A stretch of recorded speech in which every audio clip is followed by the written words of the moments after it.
જય શ્રી કૃષ્ણ મિત્રો, સ્વાગત છે તમારું અમારી યુટ્યુબ ચેનલમાં। હિન્દુ ધર્મમાં મકર સંક્રાંતિનું વિશેષ મહત્ત્વ છે। આ દિવસે સ્નાન અને દાનનું વિશેષ મહત્ત્વ છે। માન્યતા છે કે મકર સંક્રાંતિના દિવસે કેટલીક વસ્તુઓનું દાન કરવાથી જીવનની તમામ પરેશાનીઓ, દુઃખ અને કષ્ટમાંથી મુક્તિ મળે છે। જીવનમાં ખુશીઓનું આગમન થાય છે। શાસ્ત્રો અનુસાર આ દિવસે કરવામાં આવેલ દાન ક્યારેય એળે જતું નથી।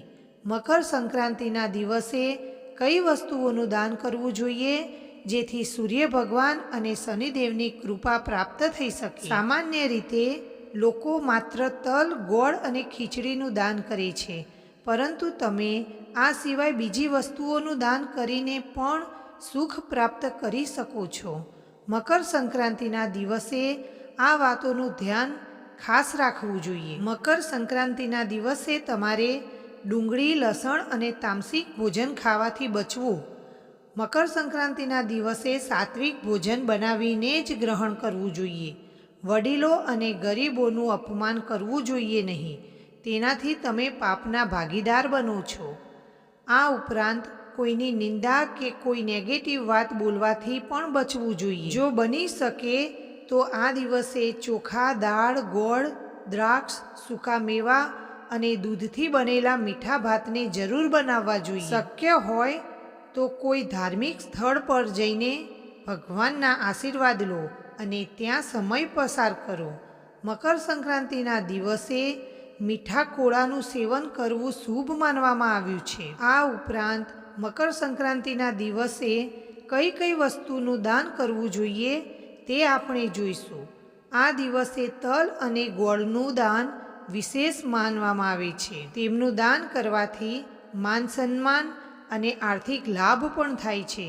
જો તમારી કુંડળીમાં સૂર્ય અને શનિ ખરાબ સ્થિતિમાં હોય તો આ દિવસે ગોળ અને તલનું દાન કરવાથી કુંડળીમાં તેમની સ્થિતિ સુધરી શકે છે। મકર સંક્રાંતિના દિવસે ખીચડીનું દાન કરો। એવું માનવામાં આવે છે કે આ દિવસે ખીચડીનું દાન કરવાથી ઘરમાં સુખ શાંતિનો વાસ થાય છે।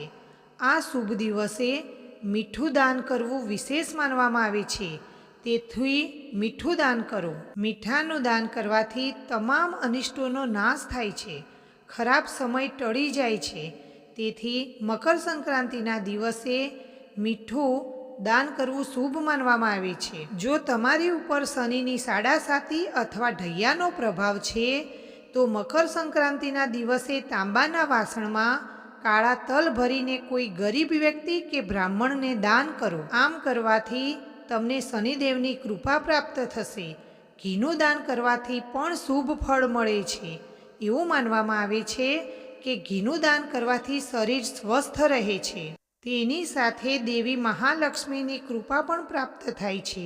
શિવ પુરાણ અનુસાર જો તમે મકર સંક્રાંતિ પર નવા વસ્ત્રોનું દાન કરશો તો તે શુભ રહેશે। આમ કરવાથી તમે સ્વસ્થ રહેશો।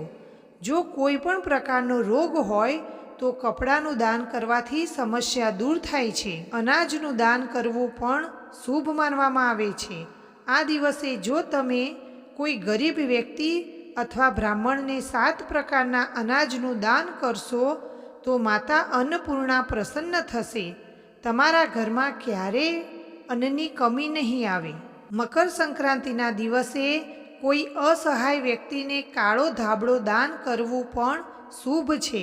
આમ કરવાથી તમને બધા ગ્રહોની, ખાસ કરીને ભગવાન શનિદેવની કૃપા પ્રાપ્ત થશે। આવી સ્થિતિમાં મકર સંક્રાંતિના દિવસે કાળો ધાબળો દાન કરો। જે લોકો ધનની ઈચ્છા રાખે છે પરંતુ ઘણા પ્રયત્નો પછી પણ ધન પ્રાપ્ત નથી થતું તો તેમણે તે દિવસે ચોખા, દૂધ અને દહીંનું દાન અવશ્ય કરવું જોઈએ। આમ કરવાથી તમને દેવી લક્ષ્મીની કૃપા પ્રાપ્ત થશે। તમારી ધન સંબંધિત તમામ સમસ્યાઓનો અંત આવશે। મકર સંક્રાંતિના દિવસે તાંબાના વાસણમાં સરસવનું દાન કરવું પણ ખૂબ જ શુભ માનવામાં આવે છે। આમ કરવાથી તમને માન સન્માન મળશે, તમને સરકાર તરફથી પણ લાભ મળશે। મિત્રો, જો તમને આ વિડીયો પસંદ આવ્યો હોય તો વિડીયોને લાઈક શેર કરી ચેનલને સબસ્ક્રાઈબ જરૂરથી કરજો. જય મા લક્ષ્મી.